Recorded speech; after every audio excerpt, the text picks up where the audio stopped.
Hi, I'm Ted Mackel with Keller Williams Realty. I'm also the author of HomeBuysBlog.com, Simi Valley Real Estate Blog. I cover real estate from the West San Fernando Valley up through East Ventura County. Simi is my home base and where I do most of my business, so that's why I write my blog more specifically for this area. You can go there, it's free, no obligation. There's plenty of information for buyers and sellers there. And I've been following this discussion on Trulia and the problems that you're having here with this transaction. It's a short sale transaction which already has a number of issues with it. There's a couple points I want to talk about in your comments I've seen. Number one, I want to talk about your loan approval. And then number two, I want to talk about your potential damage recovery here. I'm not an attorney, so I'm not offering legal advice here. I'm just going to give you some of my real world experience.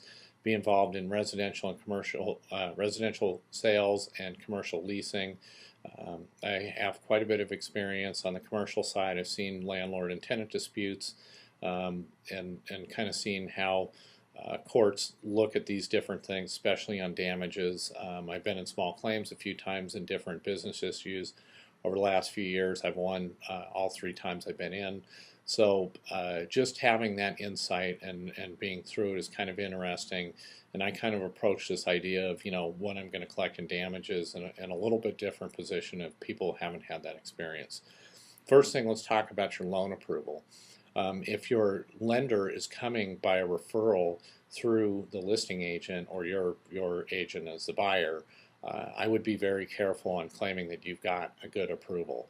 One of the things you need to be very cognizant of is that the bank is probably going to require you to qualify with your income to make all 3 payments. And what I mean is, if you have a mortgage payment on this house you're going to rent, the mortgage payment on the house you plan on buying, and the payment on that HELOC. So those combined 3 payments plus all your other debt is going to have to qualify the proper ratio with your income to have a good loan. Have you been that far? The lender that took your loan application and has talked to you is not qualified to tell you that that is good to go. Where the rubber meets the road in this situation, it's the underwriter that they submit your loan application to, your loan package. If they packaged your loan properly and they understand what this underwriter is going to scrutinize, then they can give you a pretty good assurance that it's going to go through. If they're not very good at what they do, they're not good at packaging, the underwriter could pull up your whole package and say, hey, wait a minute, we won't accept these debt ratios. If you don't have a tenant paying rent and you don't have a track history, they're going to make you be able to make all 3 payments. So this is something you need to understand. A good way to know how good your loan approval is the only thing keeping your loan from being made the document of approval from the seller's lender. That means, can the underwriter issue docs today if the letter of approval comes from the seller's lender? That means every single pre-doc condition has been met. That means your debt to income ratios, any other supporting documentation you have to give. If they can issue docs today, and that's from the underwriter, not from your lender, then you've got an approved loan. Otherwise, the lending market is very tricky, and I would not go out and claim that I've got an approved loan until I was very comfortable with that fact.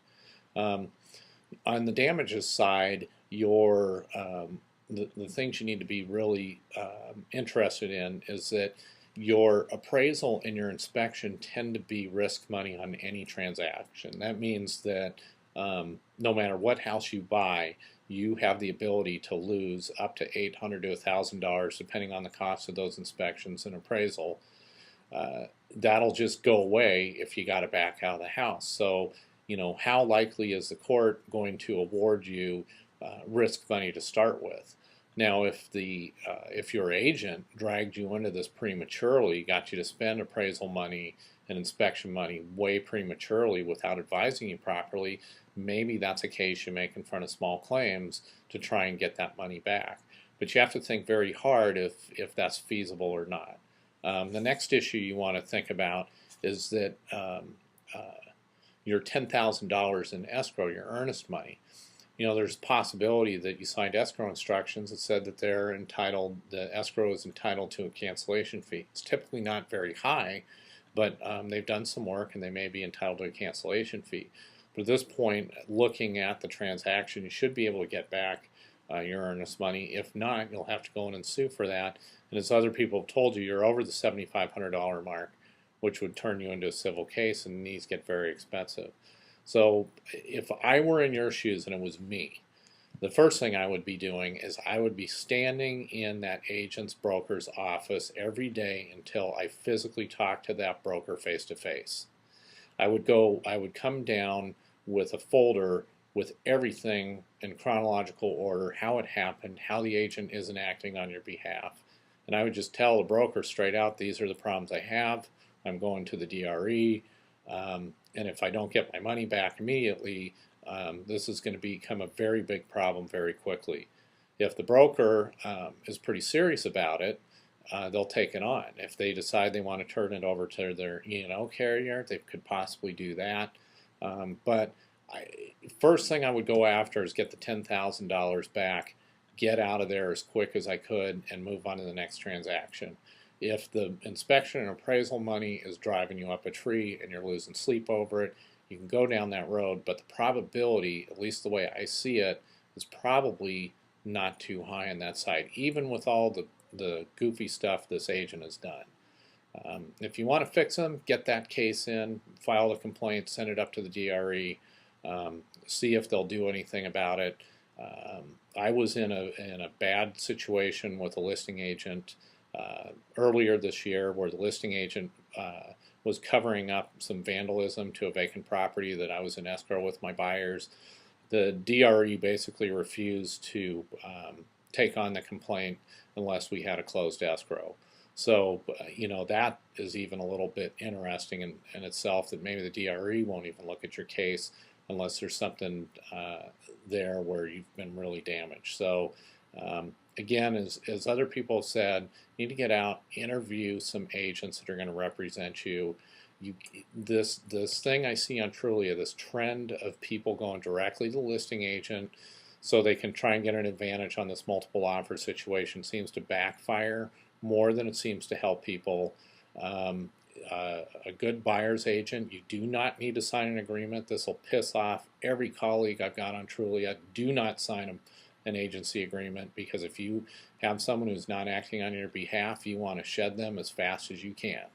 And if you get into one of these buyer-broker agreements, they're going to lock you up in the dungeon and not let you out until that agreement's over, and you don't need to lose time in the deal. If someone's working good on your behalf, then you're not going to fire them, and they're going to get paid.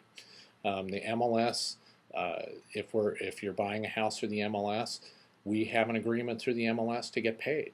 And so that's guaranteed in there. We're paid from the listing agent's commission, and we're already protected in that standpoint. So go get yourself a good buyer's agent. There's plenty of them out there. If you want to interview me, you can get me through these links. You can go to my blog and read my virtual resume. Call me at your leisure. And good luck with this. Keep posting the questions. The discussion's always great.